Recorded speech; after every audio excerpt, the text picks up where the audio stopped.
ഞാൻ ആരാധിക്കുന്നത് കല്ലറയ്ക്കുള്ളിൽ ഇരിക്കുന്ന ഒരു ദൈവത്തെ അല്ല, എവിടെയെങ്കിലും ഇരുത്തിയാൽ അവിടെ ഇരുന്ന് പോകുന്ന ഒരു ദൈവത്തെ അല്ല ഞാൻ ആരാധിക്കുന്നത്.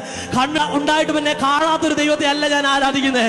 കാതുണ്ടായിട്ടും എന്നെ കേൾക്കാത്തൊരു ദൈവത്തെ അല്ല ഞാൻ ആരാധിക്കുന്നത്. ഞാൻ ആരാധിക്കുന്നത് എന്നെ കാണാൻ കഴിയുന്ന, എന്നെ കേൾപ്പാൻ കഴിയുന്ന, എന്റെ ഭാരങ്ങളിൽ ഇടപെടാൻ കഴിയുന്ന, എനിക്ക് വേണ്ടി ഞാൻ പ്രാർത്ഥിക്കുമ്പോൾ ഇറങ്ങി വരാൻ കഴിയുന്ന, എന്റെ രോഗശയ്യയിൽ കൂടെ ഇരിക്കുന്ന ഒരു ദൈവത്തെയാണ് ഞാൻ ആരാധിക്കുന്നത്. ഹല്ലേലൂയ. ഉത്തമ ബോധ്യമുള്ള ദൈവമക്കൾക്കായി ഞാൻ കർത്താവിനെ സ്തുതിക്കുക. എനിക്കിത് സഹിക്കാൻ പറ്റാതെ ഞാൻ ഒരു ഡോക്ടറെയും കണ്ടില്ല, ഒരു ഡോക്ടറുടെ അടുത്തും പോയില്ല. കാരണം എനിക്കറിയാം, ഞാൻ ഡോക്ടറുടെ അടുത്ത് പോയാൽ നമുക്കൊന്നും വേണ്ട എന്നല്ല. ഡോക്ടർമാർ വേണം, നേഴ്സസ്മാർ വേണം, എഞ്ചിനീയർമാർ വേണം, എല്ലാം വേണം. ഞാനും ഒരു എഞ്ചിനീയറാണ്, സോ നമുക്കെല്ലാം വേണം. പക്ഷേ ഇവർക്കെല്ലാം പരിഹാരം കാണാൻ പറ്റുന്ന ഒരു ലിമിറ്റ് ഉണ്ട്. ഇന്ന് പകൽക്കാലം പ്രാർത്ഥിച്ച ദേവദാസൻ പറഞ്ഞ പോലെ പരിധിയില്ലാതെ ഇടപെടാൻ കഴിയുന്ന ഒരാളെ ഉള്ളൂ, അവന്റെ പേരാ യേശു. ഹല്ലേലൂയ. മാനുഷികമായ കരങ്ങൾക്ക് പരിധിയുണ്ട്, എഴുതി വിടും, ഇത്ര എന്നെ കൊണ്ട് പറ്റത്തുള്ളൂ. ഇനി അവസാനവും യേശു മാത്രമാണ്. വൈദ്യശാസ്ത്രം പറയും ഇനി ഒരു രക്ഷയില്ല, വല്ല